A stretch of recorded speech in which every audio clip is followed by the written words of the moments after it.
least my camera's working this time. All right, everybody. It is Friday. It is Friday before a holiday. It's Friday before Thanksgiving week. So if everybody's still eagerly working on CMMC stuff, good for you, because time flies during the holidays, and pretty soon it's going to be January 2025. So wild. Still got some Q&A streams left before the end of the year. We're back on Friday. We're back in the normal studio, normal camera. Technical difficulties have been not the Holiday Inn Express situation you've been working off of for a while there, Jacob. Nope, not at all. Anyways, so we're back at the Q&A for the week. We got a bunch of questions that came in via DMs and things like that we have queued up. We'll get to everybody's questions as they come in live on the chat, and we can go from there. But Daniel, what a week in review for you, buddy, because what a week. It started out over the last couple weeks. We've been talking about how primes are starting to dial up their rhetoric around, their schedule and their expectations for rollout of CMMC requirements, in contrast to DoD's rollout and expectations for CMMC requirements. And as we have talked about many times in the past, a lot of people have partnered with MSPs that maybe don't specialize in this kind of work, or didn't fully understand what was involved when they started taking on DoD clients working with these requirements. And you have been hearing this in your calls. What's going on? Yeah, so I had a call this week, and they were kind of just trying to figure out, we need to switch managed service providers. Like, okay, well, tell me a little bit more about why you're trying to do that. Well, our current MSP's been helping us through this. They told us that they were going to be CMMC ready. They're NIST ready today, but they've decided to no longer support us or pursue CMMC themselves. And at that point, they were starting to shop around the industry, and people really started to, they just hit a brick wall and realized this is not a cheap thing to do. And that our existing MSP has kind of just abandoned us in the gutter. And we have such a short timeline to get compliant now, because we just have to switch everything. We have to make a completely different move. And the dollars are more than what they had budgeted and spending with their existing MSP. And so they're struggling with it. I mean, I left the call basically with them with some high level pricing, and they were like, we don't know if we can even touch or afford this. And so we're gonna have to figure out how we can do it. Is it loans? Is it trying to bring somebody internal as like a one-man shop? Is it, fill in the blank? And so anyways, all that to say is, primes are starting to put pressure on people, and MSPs, I think, are starting to realize how real CMMC is and are making more definitive decisions around supporting their clients or not. So if you have an MSP, make sure to pick up the phone today and give them a call, and just make sure that you're still on track. And for the love of God, please have something in your contracts that reflect a very similar, verbal stance they might be giving you. So, yeah. So just to kind of clarify, this was initiated by their MSP to them, and they're like, we're done. Like, we don't want to do this anymore. Yeah, their MSP's like, we're out. Like, wow. Best of luck. Hope you guys can go do this with another MSP, but us as an MSP, we're out of the game. Wow, that's crazy. I mean, I guess it's better to find out ahead of time when your MSP, pulls the ripcord and jumps out of the plane, rather than trying to qualify for an assessment or get through an assessment. But when you've been hearing months and months, and almost probably at least a year of them saying, yes, we got your back, and actually working with you to get there, and then all of a sudden throw up their hands and say, actually, it's not worth it for us. Yeah, we're gonna stop. So yeah, it's very interesting. And we've talked about before, probably the most critical decision that somebody's going to make on this entire journey of compliance transformation. Whatever the catalyst is, however far you're planning to go, whatever CMMC status level you need or want to get, probably the number one most important decision that you make is who you partner with as your external IT managed security service provider, because you can't get through your assessment without them being in lockstep with you. They can't represent through their own certification, because there are technically no certifications for MSPs.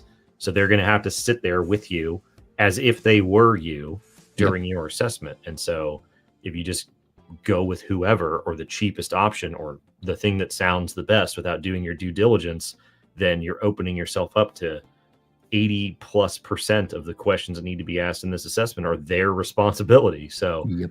critical decision. That's a crazy trend that's happening. So Yeah, we'll see it. We'll see if any more happens over the upcoming weeks as, again, assessments start December 16th, right? Formal assessments can start. So I have a feeling we're going to start seeing kind of a reckoning, if you will, late December, early mid-January. So yeah, absolutely.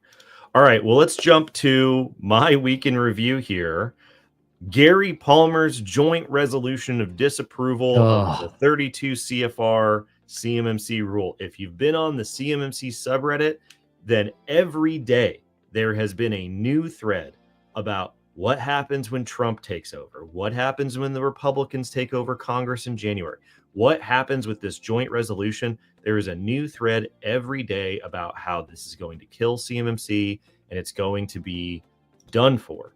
don't forget about Doge too there, Jacob. Doge, everything in the world is going to be out to get CMC.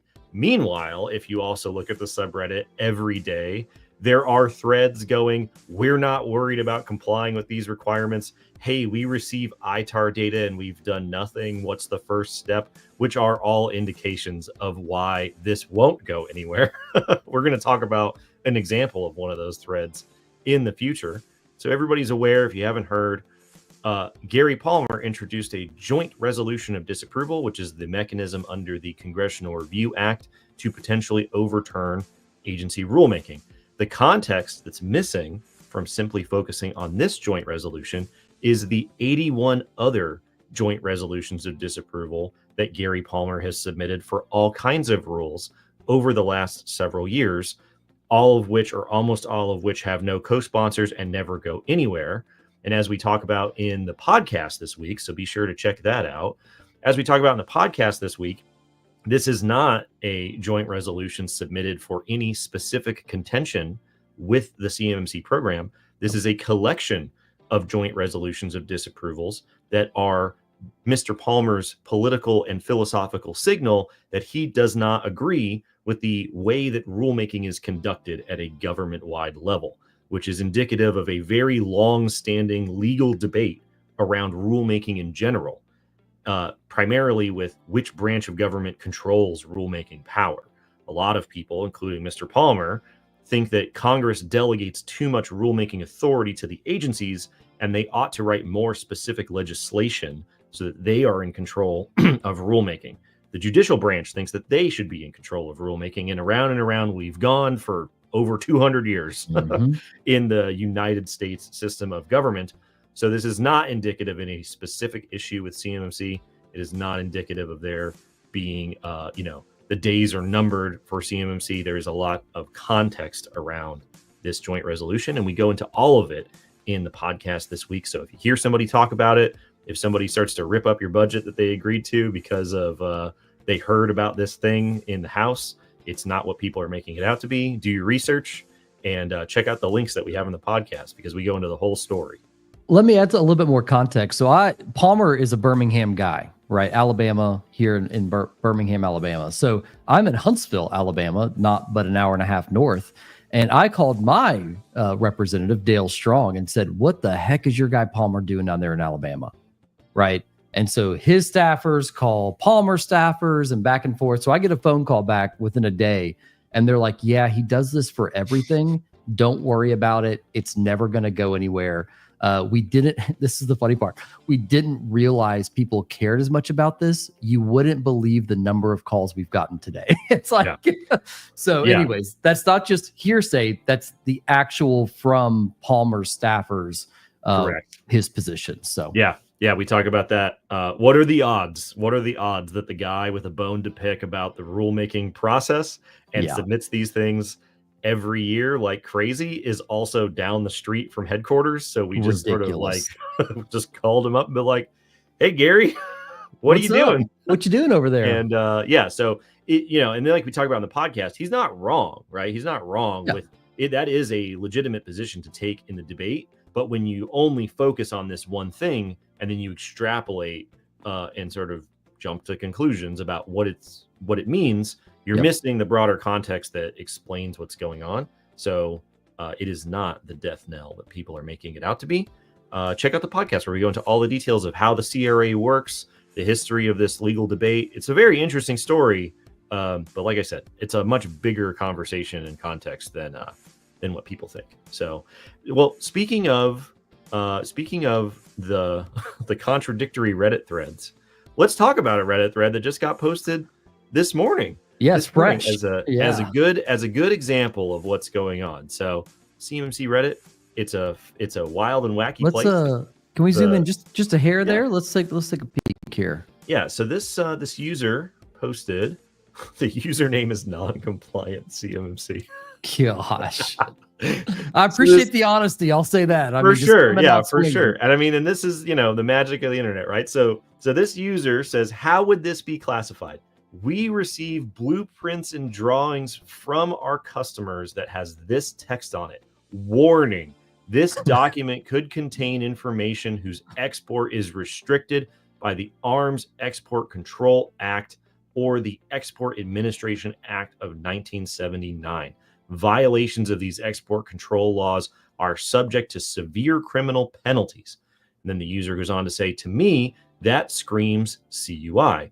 But at what designation? Is it ITAR? Is it EAR? And to me, this is the more interesting part about what they say. The customer is sending this to us as a physical print, not the digital copy. What I'm trying to figure out is if I'm sufficient to still go towards my CMMC L2 compliance, or if I need to step things up for ITAR compliance. Both and.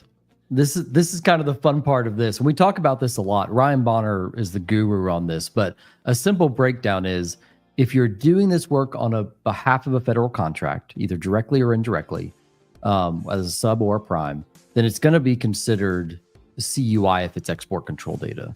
But there's also a world where export control data can live by itself and not CUI, right? If I'm making bullets and weapons and shipping them overseas, those still fall under ITAR, for example, right? But I'm not doing that on behalf of a federal contract.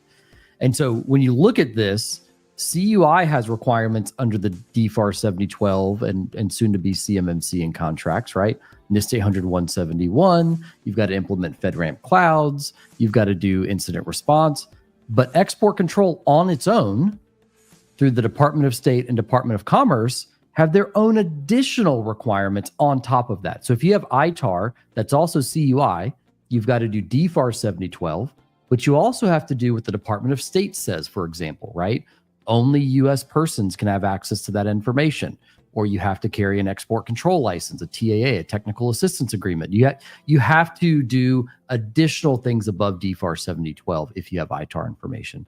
And a lot of people don't realize ITAR can exist on its own, or ITAR EAR can exist as part of CUI if it's part of a federal contract. So to your answer, or to your question, Mr. Non-Compliant CMMC, you've got to do all the DFARS things, and you have to do the things the Department of State says around personship and access.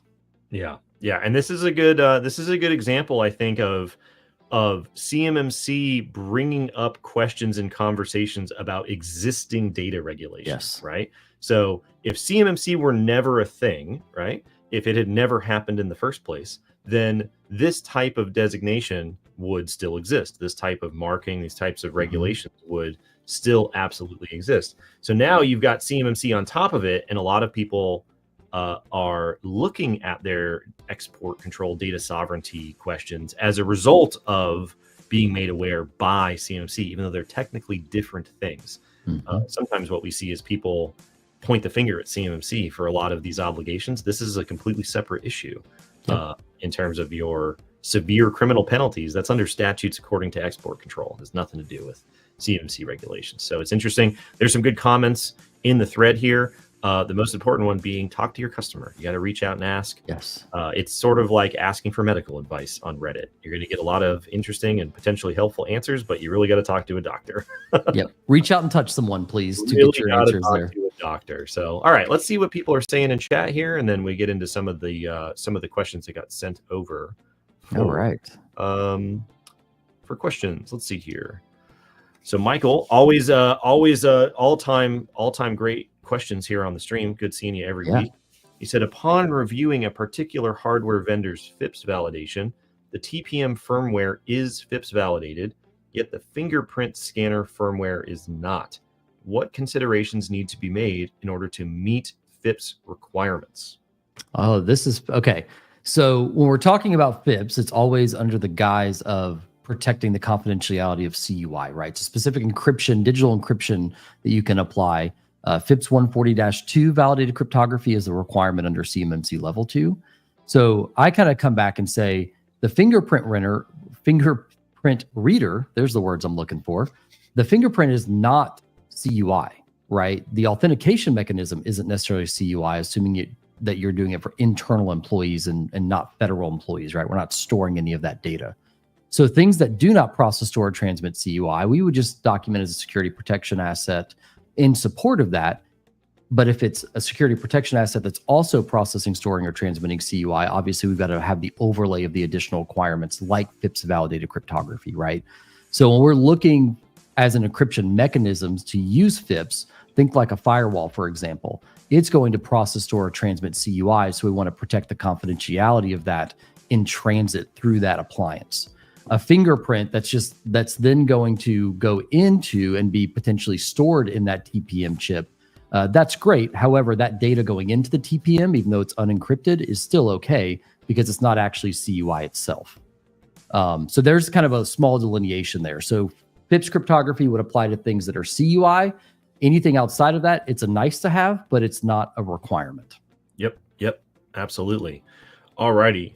Jonathan has a very long question. All right, here we go. Dig through this. This is not the entire thing on the screen. It's a two-parter. Let me read it out from the comment here. So when establishing a contractual agreement between an OSC subject to CMMC level 2 and a managed service provider to build and operate an on-premise data center, what key considerations and provisions should the OSC include in the contract to ensure the MSP's compliance with CMMC? He goes on to cite the language specifically in the rule.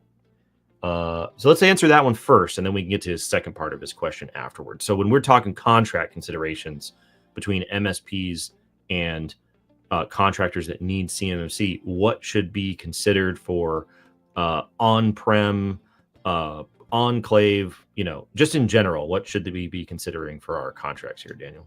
Yeah, so there's actually in the scoping guidance, here we go. I love having a quick link available here. So let me just pull this up real quick. Come on, internet. Here we go. Okay. So here's where I kind of begin to challenge things a little bit. So a data center is not by default a cloud service provider. So let's just go ahead and make that clear. If you have a data center and you're leasing space, there's not a requirement for FedRAMP on that data center, right? It's just basically an extended network closet as part of your boundary. However, the DoD is very clear, and this is under the CMMC L2 scoping guidance on the DoD website, about what a CSP is. So contractually, number one, you need to understand, is that MSP building a data center to be a CSP for you, or just kind of a storage closet for all intents and purposes, right? They're maybe leasing a rack or something of that nature. That is the very first clarifying point that you need to make with them. Because if they are a CSP, which there's a clear definition of here that's pulled from, I forget which NIST publication has it, but there's a NIST publication that they pulled this from. 145, I think. 145. I would say if they want to lean in the direction of being able to perform as a CSP, then they would have to fall under the FedRAMP requirements. And that's either a moderate requirement or an equivalent requirement. If you're curious on FedRAMP equivalency, there's a DoD memo from January it actually makes it harder to be FedRAMP equivalent than it actually does to be FedRAMP itself. So the immediate question is your MSP just storing your data there in a data center? Or would they be deemed as a CSP based on the definition of what CMMC is, and make sure that contractually you are aligned on that and the requirements of both? If it's just a data center and you're leasing a rack, they're just going to fall under probably traditional SPA and potentially CUI assets, right, for non-cloud providers. But if they are a cloud provider, we've got to go the whole FedRAMP route, right? So if they end up being a CSP, that's where you potentially get into a little bit more trouble. So Jonathan goes on. He goes on in his question to ask. It won't come up on the screen as it is now. He goes on. Given that the MSP will have access to CUI, should the OSC explicitly require the MSP to obtain a CMMC of a similar level, or would including compliance with NIST SP 800-171 in the contract be sufficient to address regulatory and compliance obligations? So you have access by virtue of being an MSP to my environment. Yep. I have to get CMMC certified. So should I require my MSP to get certified as well in the contract language between the two of us? That's a great question. And it really comes a little bit more down to corporate risk versus what's prescribed by the DoD. So in the CMMC kind of final rule that came out, an MSP, even though they might have access to CUI, is not required to be certified anymore. What they do have to show is all of the controls that they're meeting on your behalf via that client responsibility matrix. We call it a shared responsibility matrix, to be able to show, provide artifact proof, et cetera, that they're doing those tasks for you from a CUI perspective. Now, I had one small asterisk there, just like our previous ITAR conversation or export control. If that CUI is also export control, there are additional requirements that MSP has to meet, or the third-party outsourced services that they might use as tool sets, right? So if they can access that data in an unencrypted form, then they also are going to have to be U.S. persons. And from a data sovereignty concern, they need to make sure it's stored here in the U.S. unless encrypted appropriately and those private keys stored privately. So that's the response there. We would recommend, and Jacob said this a lot, that you work with your MSP and kind of basically tell them you want them to be certified, because it's less corporate risk on where do they actually sit with CMMC. You don't typically really know until you get closer to that assessment time, and it might be too late then.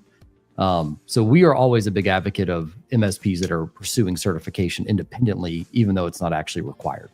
Yeah. And I mean, the way that some C3PAs will interpret your MSP's cert and how far it carries over in terms of inheriting those things from your MSP is, it can be case by case, and it can be a little bit of a mixed bag, but it's a pretty solid indicator that if the MSP was able to make it through their CMMC assessment, that they're going to be able to answer the questions during your assessment, because they're the same questions, right? That's the advantage of using standardized NIST controls and verification procedures, is it's the same set of questions every time.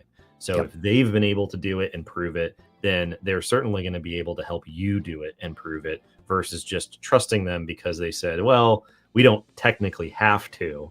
Sort of like for Summit 7, we don't technically have to have all U.S. citizens working at Summit 7. They can be U.S. persons. It is very common that MSPs will outsource their support and service and technical work to non-U.S. persons in foreign countries. Extremely common for companies to do that, which is why some MSPs are significantly cheaper than others. There's a reason why. We don't have to have all U.S. citizens, but we do, because then it's never an issue. It's never even a question. Now, I'm going to add one more kind of, and there's so many small nuances here. Your MSP uses a lot of cloud tools, I guarantee you.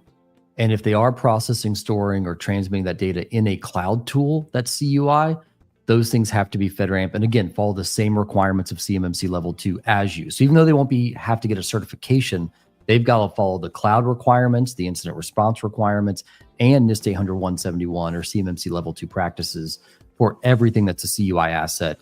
And then very similar requirements around security protection assets. So just be aware. There's several kind of nuances there. You don't want your MSP to just say, we're NIST 800-171, and that's where they stop, because chances are you'll probably fail that assessment primarily because of that FedRAMP third-party MSP tool set piece. Yeah, absolutely. And Joy Beeland, the great and powerful, our colleague at Summit 7, was just at a conference that is for MSPs in the MSP industry. And there were people up on stage giving quote unquote expertise and insight on helping contractors with CMMC. And one of the people running the expert MSP, working on these requirements said, well, we're just doing the IT support. We're just there to do the IT support. We're not, we're not actually involved with the cert or anything like that. We're not the contractor. Immediate red flag. There is no, we're just doing IT support. There effectively is no delineation between the MSP and the contractor when it comes to the assessment. Like, the assessment doesn't make that designation. Nope. You are part of their infrastructure. You are essentially the same organization in the eyes of the assessment. because there aren't separate certifications for these two organizations. So if you hear people minimizing it in terms of they're sort of at arm's length from the assessment, then be skeptical. That leads into a good question that we had submitted earlier that isn't in chat currently about what questions to ask an Enclave partner. So we talked about what kind of questions to ask or ensure are in our contractual agreements, maybe in specific on-prem situations. Enclaves are a common option as well. That's a very common thing that we talk to people about, that we help set up and manage for folks. What are the kinds of questions that we should be asking in that specific context, Daniel? So I get this question so often. When I saw it come in chat last week or a couple weeks ago, I ended up doing a LinkedIn video about these exact questions and publishing it last week, but I kept the slide because I had a feeling we were going to follow up this week. Here are some of the really important questions to ask an Enclave provider. Do you, the vendor, own the Enclave, or do I, the client, own the Enclave? Now, here's why that's important. If they own the hardware and they own the system itself, then number one, it's going to be hard to migrate out of typically. And number two, they're going to have to be, FedRAMP if they're considered an actual CSP. And if they're not considered a CSP, here's a little bit of gotcha. It means in turn, they can't scale easily. So it's kind of this double-edged sword where if you're using an Enclave provider and they aren't a CSP or they're taking a different stance than that, and they can actually prove that, it means that if you need an upgraded system, it's going to take them some time to throw in some GPUs and things like that. So number one, do you, the vendor, own it, or do I, the client, own it, and then you just support it? Under Summit 7, you own it, we support it, is how we do that using the Microsoft Gov Cloud. Nice. What happens when the contract expires? Or I must terminate due to calls, right? Especially with CMMC coming up. Do I have to migrate everything out, or does the environment keep running as normal? Like we say here at Summit 7, if you want to take that support in-house, then guess what? The environment's going to keep running whether we're supporting it or not. You just now have to staff that. You don't have to migrate your data out. You don't have to do anything like that. And why that's really important is your CMMC certification boundary, right? Because if I were to move something out of a vendor-owned Enclave into my own, guess what? The bells start going off saying I need a new certification, right? I've got a completely different compliance boundary than I once had. Can I extend this boundary to my on-premise environment, site-to-site connectivity via VPNs, maybe physically joining a handful of workstations, mobile devices, even connecting to OT parts of your network? That's a good question to ask, right? You need to make sure that you can support something like that for basic tasks like printing and plotting, right? Is that even feasible out of this Enclave environment?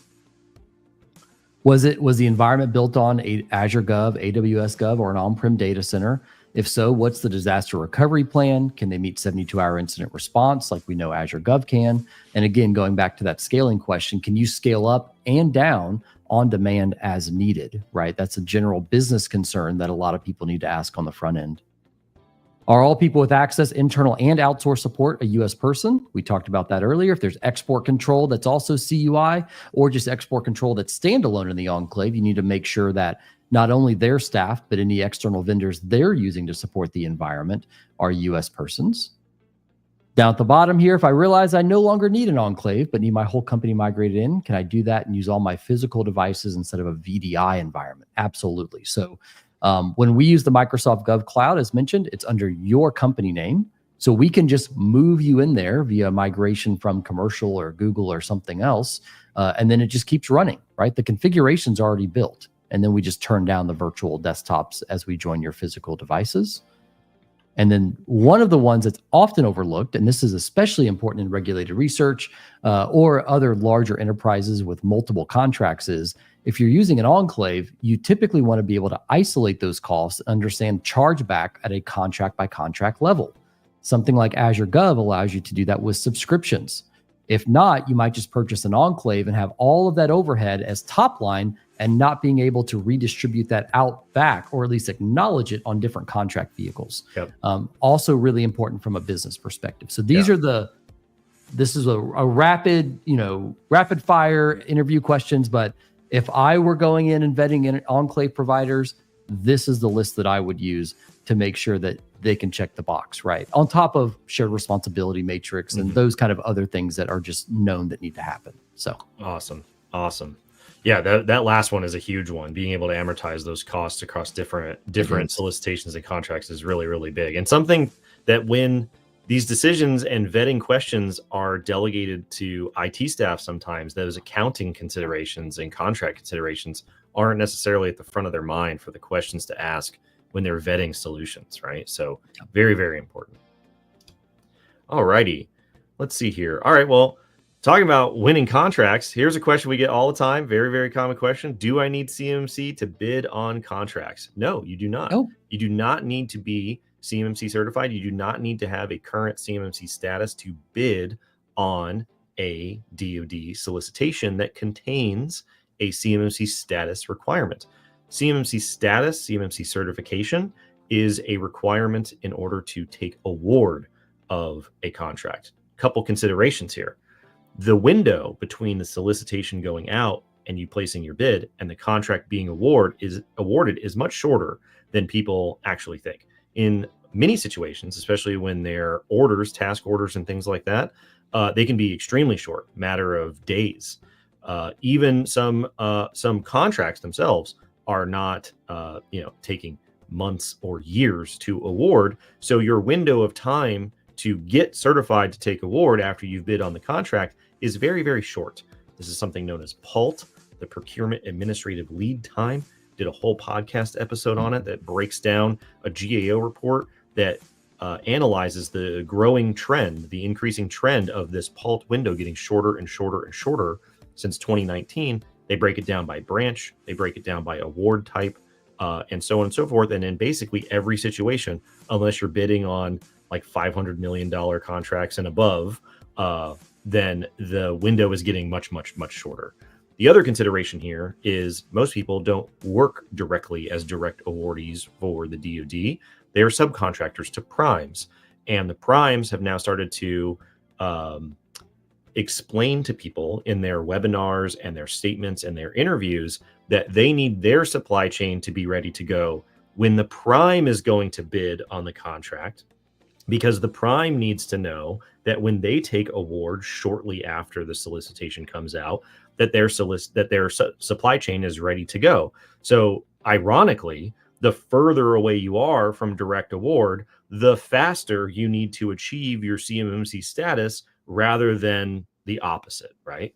And so it is more important to pay attention to what your primes requirements are going to be when your primes are planning to bid on contracts and take award than it is any particular detail of DoD's phased rollout or anything like that. That is not the most accurate way to predict how this will flow down and impact you directly. So you don't need it to bid on contracts, but you kind of do. All righty. Another question that's come in is, do small business set-asides trump CMMC requirements? I get this question a lot because people think they can skirt around because they have these, veteran-owned, minority, all very valid things. There's a lot of set-asides that say you have to work with a certain number of small businesses. You have to work with a certain number of businesses of certain designations in these small business set-asides, right? And we reached out and asked some folks at DoD, and I'll tell you exactly what they responded with in our casual conversation then. Their first response was, why would these two things be in conflict? Right? Good point. It has not occurred to them that one would trump the other because they don't anticipate there being a trade-off between the two. And I'll just tell you anecdotally, for what it's worth. We haven't been able to schedule this person to come on the podcast, so you're just going to have to believe me for now. But when we were at Navy Gold Coast, a lot of people who are working as civilians now used to be DoD contracting officers, and they're working for, big banks and investment firms and big, defense prime integrators and stuff like that. But they all used to be defense contracting officers. And I remember asking one person who was there, who was a former DoD contracting officer, how do you feel about this statement from folks that say, well, there's going to be fewer people bidding on work? And her actual response was, that makes my life a lot easier, because as long as I have the minimum number of bids to review, I don't need to review more than that. And so if there's 700 bids, I have to read all of them. if I only need 17 in order to meet the requirement, I would rather just read 17. Now, this is not coming as a position from the DoD on what industrial policy or the size of the DIB ought to be. This is coming from a normal person clocking in and clocking out and doing their job every day. Yep. If there's fewer people, it's better for her because she can just read fewer things, right? Now, that doesn't mean that that's the goal here. I'm just saying, like, for the bigger context of what's going on. In some situations, the actual people doing this work would prefer to have to read fewer bids. In a big picture, DoD's position, informally and not officially, is they don't foresee this being a conflict. So people are automatically assuming that it will be a conflict, and that is not a guarantee. On December 16th, everybody who has a qualifying joint surveillance assessment score is going to be CMMC certified. And shortly after December 16th, real deal CMMC assessments will begin for all of these companies that are currently in line to have their assessments conducted by C3PAOs. So by the time the phased rollout for DoD begins sometime in summer of 2025, most likely, there will be dozens, hundreds of CMMC certified companies. Mm-hmm. So the DoD does not anticipate there being a trade-off between these two things. Alrighty. Another question. Will NIST SP 800-171 Revision 3 be required in Phase 4 of the CMMC rollout? So currently, CMMC is going to assess the requirements in NIST SP 800-171 Rev 2, not NIST SP 800-171 Rev 3. So the short answer is no. No phase of the CMMC rollout will assess NIST SP 800-171 Rev 3. What needs to happen in order for CMMC to assess Revision 3 is an update to 32 CFR via rulemaking to update the incorporation by reference section of the rule and details defining organizationally defined parameters in SP 800-171 Rev 3. That will take more rulemaking. So in the future, we will be required to implement and get assessed against Rev 3, but that won't be for a couple years. A couple years is what I'll say. We don't have a detailed estimate, but they say in the rule itself that because the revision has been finalized and 171 Rev 2 is essentially out of date, they're going to initiate new rulemaking shortly after this program gets off the ground. So it won't be Rev 2 forever, but it won't be Rev 3 in any of the phases of the rollout. Now, technically, it would be in Phase 4 because once we reach Phase 4, we'll be in Phase 4 forever because Phase 4 is full implementation. So technically, it's true. Yes, we will do Rev 3 in Phase 4, but we'll also do Rev 4 and Rev 5 and Rev 6 and Rev 7 in Phase 4 because there's only Phase 4 forever once we get there.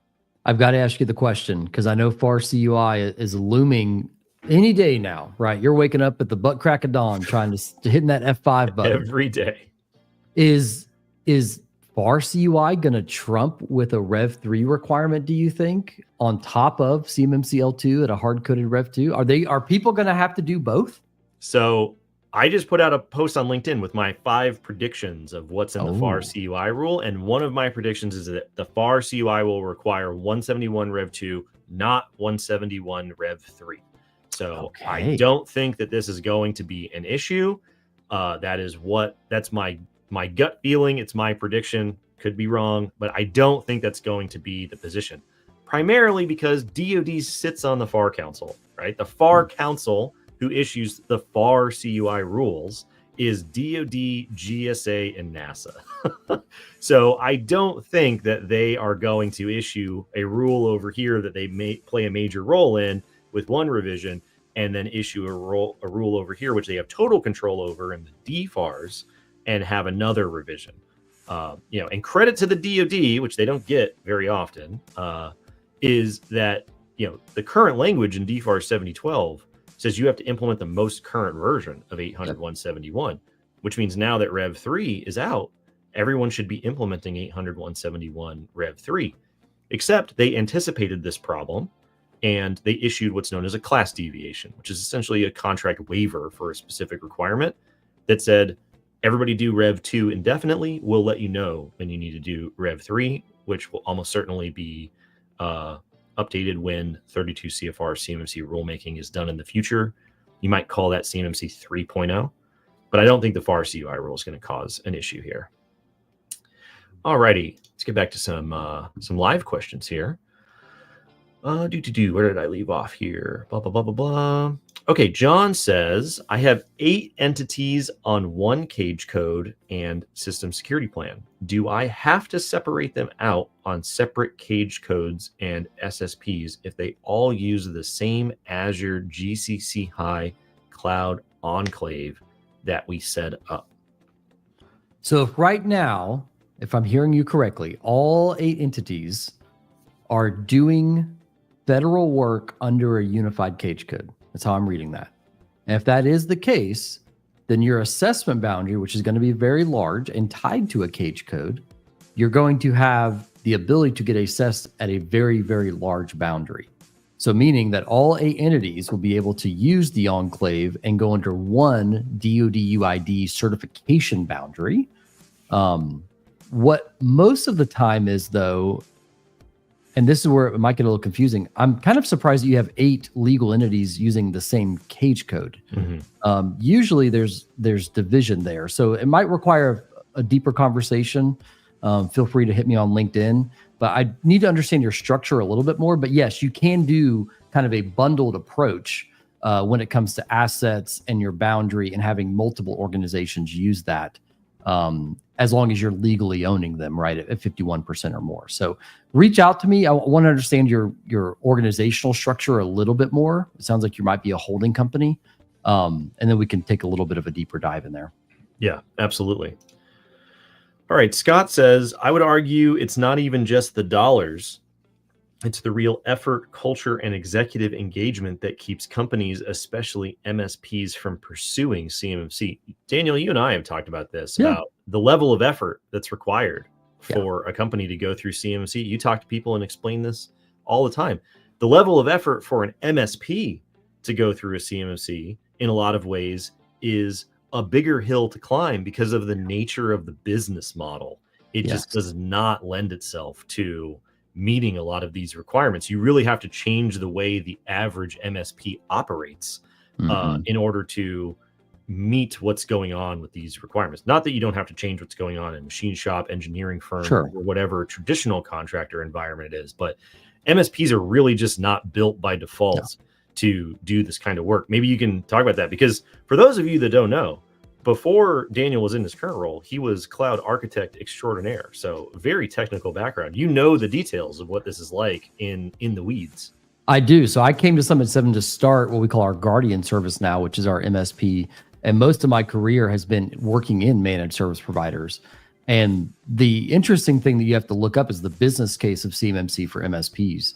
If I have 100 clients, right, as an MSP, and 5 of those 100 clients have to do CMMC, or let's say 10, let's say it's a 10% of my client base have to do CMMC, but that requires me to change internal processes that are working for good customer service. That has to change. I have to introduce change management if I don't already have it.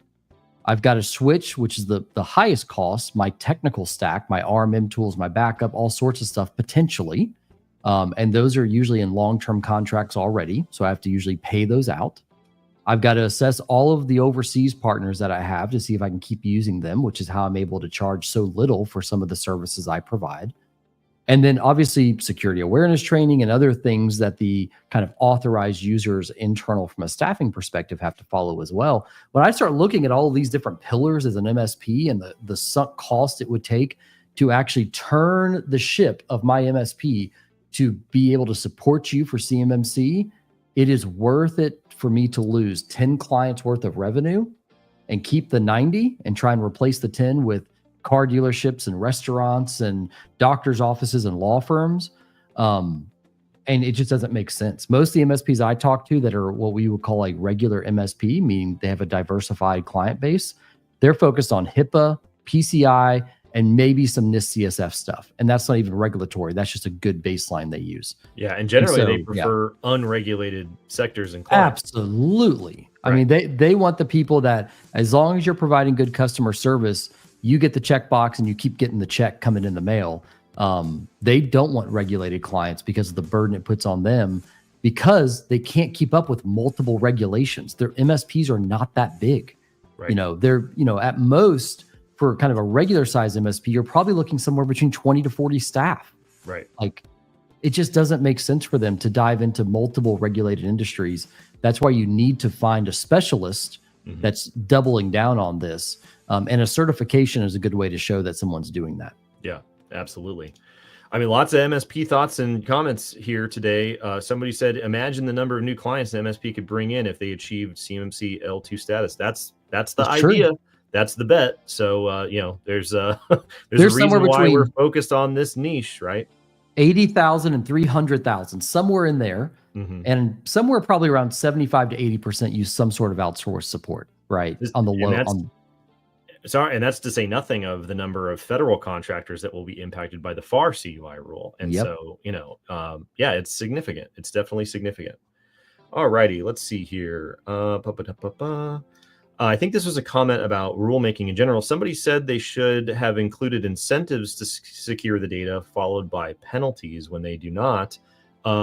Yeah, well, that's sort of exactly the setup that they have. The incentive that the DoD, if you were to ask them, the incentive that the DoD provides is you've won the contract. Right. You get to work with them. The penalty is standard contractual penalties. And then the DOJ has their own idea of penalties when you, according to them, commit fraud under contracting with the government. So the system of incentives and penalties already exists. CMMC is just a clarifying mechanism over that existing setup. So let me address the incentive thing, because our good friend Robert Metzger posted about something he's been working on Capitol Hill, and it looks like it might be introduced, called the Small Business Cybersecurity Act of 2024, to provide some incentives for small business.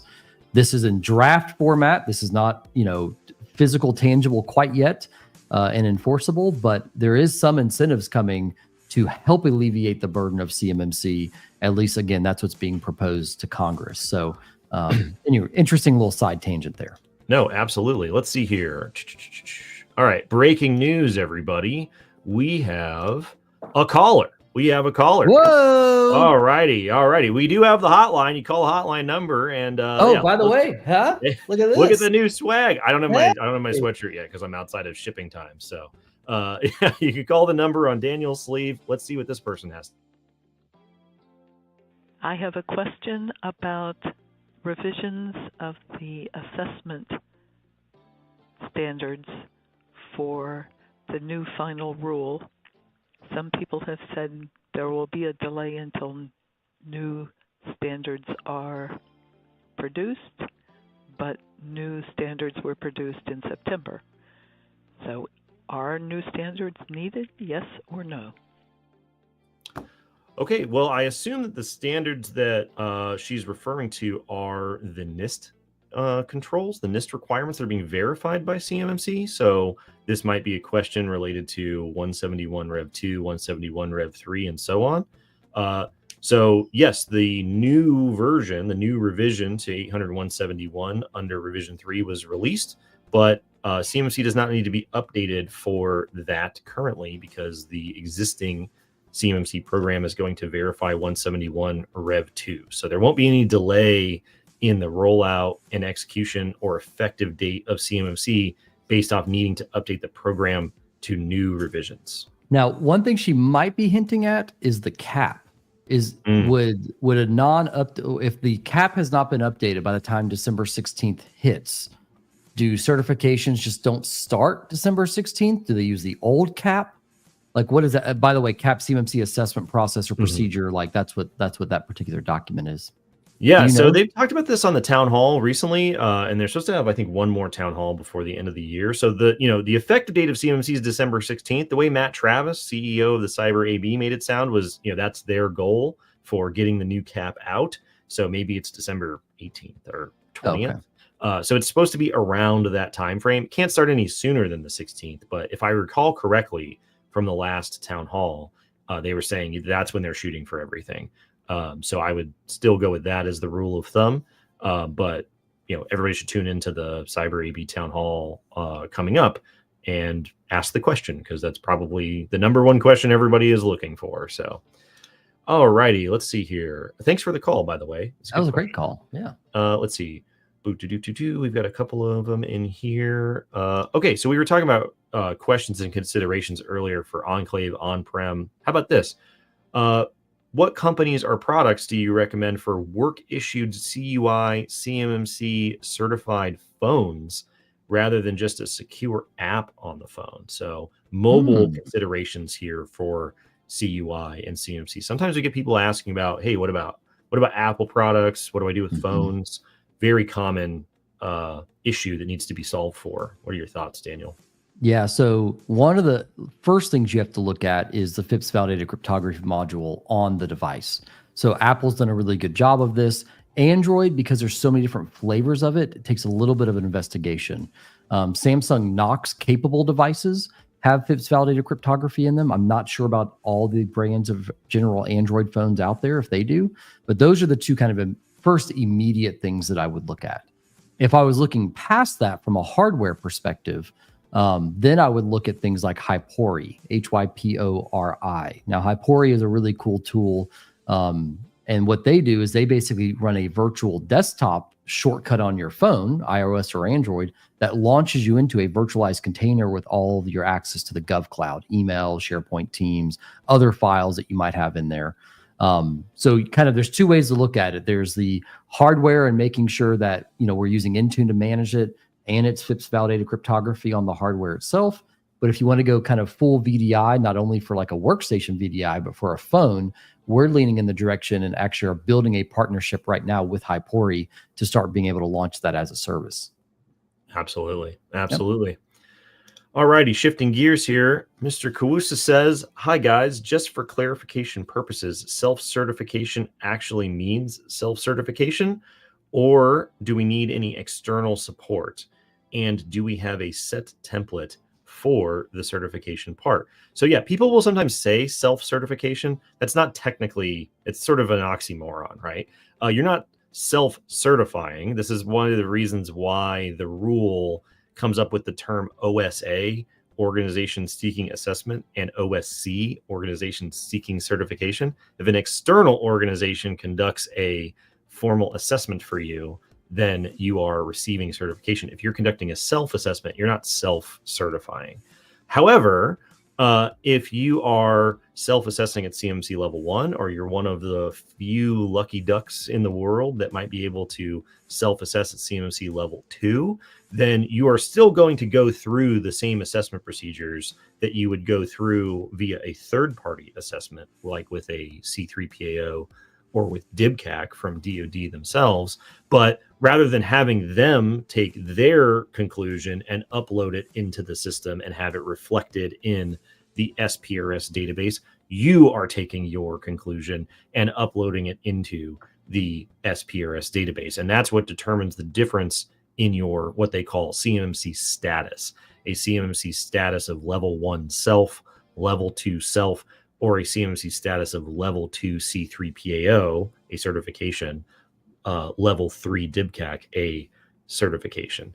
So the templates are going to be the same, whether it's the level 1, level 2, level 3 assessment guides that you can find on the DoD CIO website. The only difference is whether you're doing it or someone else is doing it. So do you think, and I always had a little bit of a rub with this, when people go and enter their SPRS score, SPRS is based off the DoD assessment methodology, right, of NIST 800-171. Doesn't include FedRAMP requirements. So there's no box for them to check saying I'm only using FedRAMP clouds for CUI. There's no box to check saying I'm doing incident response, right? So I'm wondering if people self-attesting to CMMC level 2, if it's just going to be I'm meeting all CMMC L2 requirements, or if it's going to be a similar SPRS format. And if it is, I really hope they add all components of CMMC as checkboxes instead of just the 110 controls at a level 2. Yeah, and this is why the original DoD assessment methodology document categorizes these things as low confidence assessments versus high Yeah. confidence assessments. If you're doing all of this stuff yourself, Yeah. the DoD is like, we have very low confidence for a lot of reasons that we don't have to get into. If someone else externally is doing it, they have much higher confidence in those answers. But yeah, your initial starting point is always going to be those assessment guides. They're going to be the same regardless of who is doing the assessment. All righty, let's see. So we had a question that came in. What are the chances that other non-DoD federal agencies will accept CMMC Level 2 third-party certification as meeting compliance with NIST SP 800-171? I would say that the chances are very high that some number of other agencies, specifically NASA and GSA, are going to rely on CMMC certifications to some extent in at least some of their contracts. This will be fueled by the FAR CUI rule that will come out in the future. An interesting twist on this, when we've talked with some C3PAOs, is they actually have non-DoD federal contractors coming to get their CMMC certification because they know that they have the 800-171 requirements, and they just get to show that they have it when it's not a requirement, which to them is a big differentiator. Sort of the same story we see in the defense space, but just in other sectors. So there's nothing in CMMC that makes other agencies use it.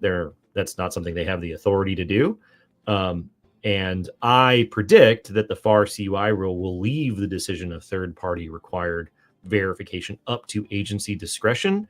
And based off what we have heard informally in our mini adventures in the space, agencies like NASA, GSA for sure will include the requirements to some extent, but you'll have to wait for that to become formal policy as time goes on. Have you seen anything come up in your calls, Daniel, with most of 99% of what we talk to are defense contractors, but have you heard anybody asking about that or any other? Yeah, so the FAA was actually not around CMMC specifically, but they wanted to know if we could do a CMMC assessment against the 171 framework because the FAA was requesting a validation basically of that, which I thought was pretty cool. So, yeah. All right. Milt says, how do you see 7020 meshing with CMMC L2, particularly with pre versus post award requirement? I think that the main use of 7020 in the future will be exactly what the preamble to the rule explains, is that when DoD says we reserve the right to conduct a DoD run assessment of your environment, that is pursuant to the language in DFARS 7020. And so DFARS 7019 is technically a provision that makes you aware of the requirements in the clause DFARS 7020. And so that is the mechanism that DoD says we reserve the right to show up at any time. So you have a requirement to go get an external third-party assessment via a C3PAO. You have a requirement to self-assess yourself over here in order to take award of this contract. And at any time, we can knock on your door and say, we want to double check your work. And that's what 7020's primary role is going to be moving forward. So there's a question for you. Let's say I've got a CMMC certification. A year later, guess what? We're here to do a surprise assessment of you. And it's shown that they're not meeting the controls. Can they revoke that CMMC certification? Yes, absolutely. Your CMMC status will expire and traditional contractual remedies will apply, as the rule says many times. So yeah, if they show up and you are no longer in compliance, then stand by to stand by, as we used to say in the military. All righty, let's wrap up here. Got a couple, let's see, about a minute left or so. So Nick says, I remember this icon. I remember this profile icon. So thanks for coming back, Nick. If the Enclave built on GCC High, does it automatically meet CMMC incident response plan requirements, controls 3.6.1 through 3.6.3? It does not.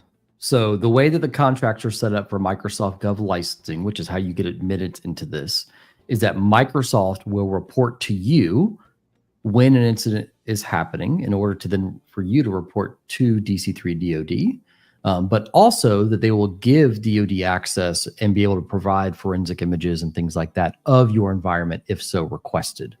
So this does not automatically check all the boxes. This is just contractually signing a vendor up saying that they're going to support you in case something does happen and notify you if something happened on their side. So it doesn't check all your boxes. You still got to do a fair amount of work on the IR side. You have to have a program set up internally. Who's going to hold a medium assurance certificate? Who's going to be reviewing logs? Who's going to be responding to all of these things in whatever kind of occurrence that you have set up in your SSP. So long story short, they're a great partner to have. They do not fully check that box, but they are definitely part of that equation. And all vendors have to be able to do that have something that process stores or transmits CUI for you as a cloud provider. So absolutely. Absolutely. All righty, everybody. Well, that's another hour that has flown by. Tons of awesome questions. So if you're finding this afterwards, you can always submit a comment on the recording, either on YouTube or LinkedIn, and then we'll check it afterwards and put it in the queue. We do it every Friday. We won't be here next week because it's the Friday after Thanksgiving. So I hope nobody's trying to look for CMMC live streams on the holiday for once. But the week after, Daniel and I will be in the same place at the same time. We will. That will be incredible. But we're going to have next week off. I hope everybody has a good holiday. Thanks, everybody, for the questions. And we'll see you next time. Thank you, guys. Happy Thanksgiving.